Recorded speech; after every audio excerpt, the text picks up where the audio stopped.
कोनो मसलदार चिड़ै नहीं से फंसत, कोनो फंस जेती सर तो जिंदगी बढ़िया से कट जाई।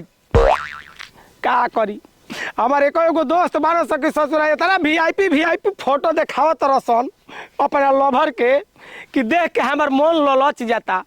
आ एगो हम बानी कौनो एको दानो नहीं खींच डालत। छा का करब जिंदगी ह। कुल हमार सखी सहेली चल गई, हम ही एगो पछोड़ गई और साथे रहती तो साथे में बोलत बते चल जेती जा। और सुनसान रास्ता हमरा तो बनाए डर लगता। चलो कैसे हूँ चलो तनी।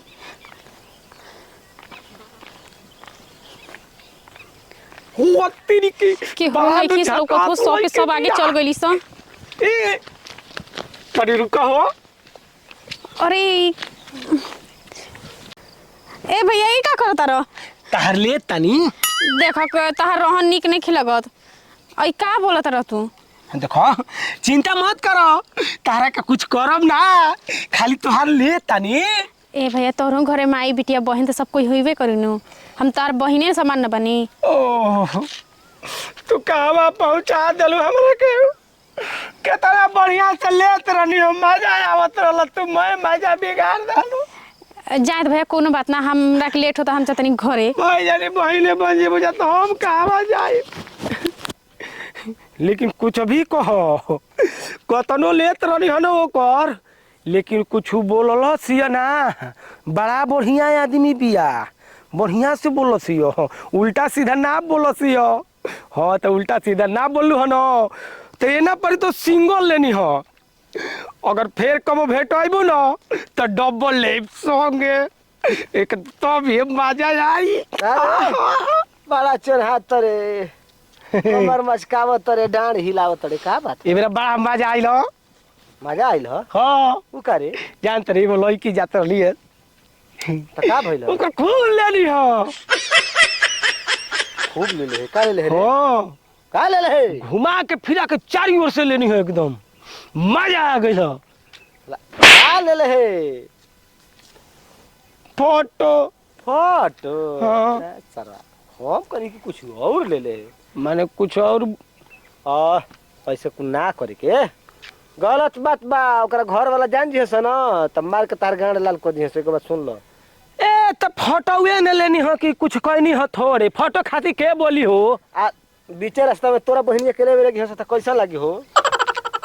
ए भैया देखो हाँ। तू बीच में टपका मत, टांग मत ताड़ावत तो हमार मन।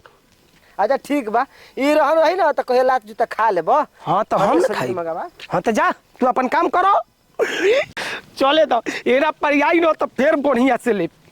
बताओ सबके सब तो चल गई सब।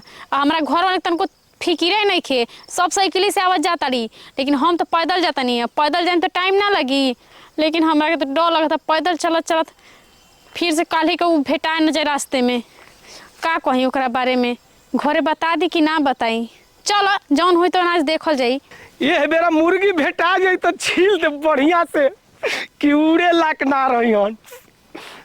अभी बाकी लौकत नहीं के, हम हूँ इंतजार में बानी कि मुर्गी कब आई। ढेर दिन हो गइल बा मुर्गी खइले। ओ तेरी की चलल बिया मुर्गी, मुर्गी चलल बिया। आओ ते ये मुर्गो इंतजार करता आजू। का होई का नहीं, इतना लेट हो गई वैसे भी ऑलरेडी। अरे का हो आ गइलू? रुक रुक। अरे अरे तोरा के हम कल समझाइला नहीं, तेरा समझ में ना आ रहा। देखो ये गलत बात बता। तनी हेले आओ, तनी हेले आओ। अरे हटा।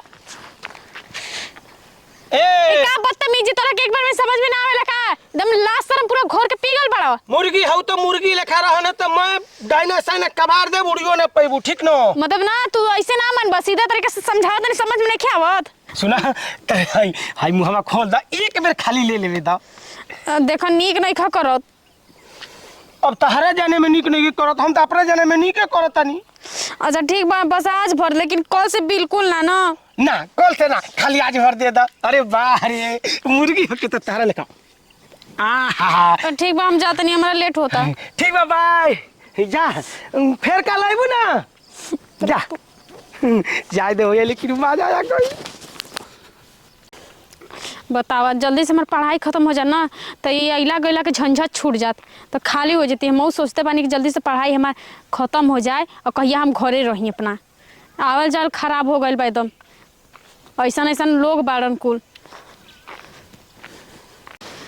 हर के जिया हो करे जा तो हरे बाटे माजा, कमर के कमाई खा के हो गहिलू राजा। और ई तेरी के जेकर इंतजार करत रही हूँ तो फेर आ गई। जय हो प्रभु, जय हो भगवान। तू हमारा पर मेहरबान बाड़ो, हम जान गईनी तू मिला के रहब। हाँ आवे दो आवे दो, ई बेरा तो साफ साफ कोस दे। कहो करे जा, का हाल बा? फिर एक बेर ले ली। आहा भैया कहाँ रो गई कब से कोनी के भैया ई फिर से आ गइल ना। अच्छा ही बताओ, परेशान करके रख दिले बा हमरा के। देखो तू कोई बेर से तारा के हम छेड़त है लेकिन बोलत नहीं। हां सही भैया बताओ कि प्यार करेलू कि ना हमरा से? आए जबरदस्ती प्यार करम। हाँ जबरदस्ती ना, प्यार से प्यार कोई जाला। क्या कर दो हैं? कितना दिन से परिकल बरे?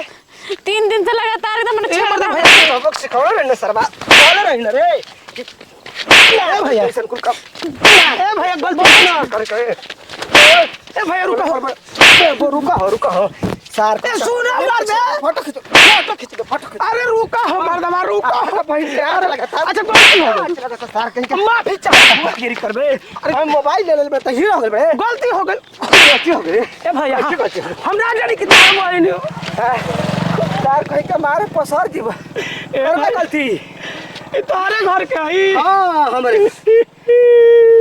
भैया फोटो पे क्यों खींच रहा बा? मोबाइल। अरे माई रे माई कमाई। ए भाई मोबाइल ना, भाई मोबाइल मत। अच्छा दे तनी। नो ए भाई कोई ना जानिए कि तारे भाई हमारा के धैले रह, बढ़िया से धल न तो हम कबो भाग सकत नहीं कभी भी। मजा आ बाप गई रे बाप, कितना खींचले बारे? 40-50 को फोटो खींचले बा तोरी। अरे समझ ओ में बना आ खींचो भैया, गलती हो गई। काहे खींचो तरह के समझाइले रहनी ना कि ऐसा ना करल जाला, हम तोर बहिन समान बनी। ए बहनी गलती हो गई। ए बहिनी के क्यों? दीदी हो जाए दो। अच्छा ये बता, आए तोरा बहनिया जब आवत जाती हम खींचे फोटो, लोग अच्छा कही ए भैया देखो ये कुल मत कहो। काहे अपना बहिनी के पड़लता मत कहा। हाँ होई गलती ना होई। हैं? हम कब कहनी है कि होई? फोन तक करते के सर तक साफ मुआ दिए जे साफा खत्म हो जाए। ए जाए दो। भैया धर मोबाइल भाग जे भैया जाए दो। अच्छा भागत है भैया, उनकर बता देवे के चाहिए ना कि तारे घर का है, तुम काहे छड़ती? मैं हमारा घर के ना रही तब तू छड़बे? हम ना जाने कि तारा घर का है, अब आज के बाद ना छड़ब। तोरा के माना कोइले रहने कि बबुआ गलती काम हो हैं? हम छेड़छाड़ करबे ना करब। पकड़ा जइबो हम तो छोड़ देता नहीं त सार कहीं का। अब हमार छोटका भैया रहित न, अब बाबू रहता त मार दे तो पछवा से फेंक देता आंगावा से। अब बुझा तक मुड़ी के इलाज कराए के पड़ी। मुड़ी के ना चाट के जाए दे। भैया। अरे बाप रे बाप। भैया आ तू आ। जाए दो भैया, अब सबक सीख गई। अब जो अब कौन ये रखे मजाल नहीं कि तरह के कुछ बोले हैं या फोटो खींचे हैं। ना रोज रोज के एकदम परी गरल, हम मना कर देनी फिर भी ना समझत रहल। बैठ बैठ बैठ। ऐसा कुल कैसे ना दवाई नहीं नीके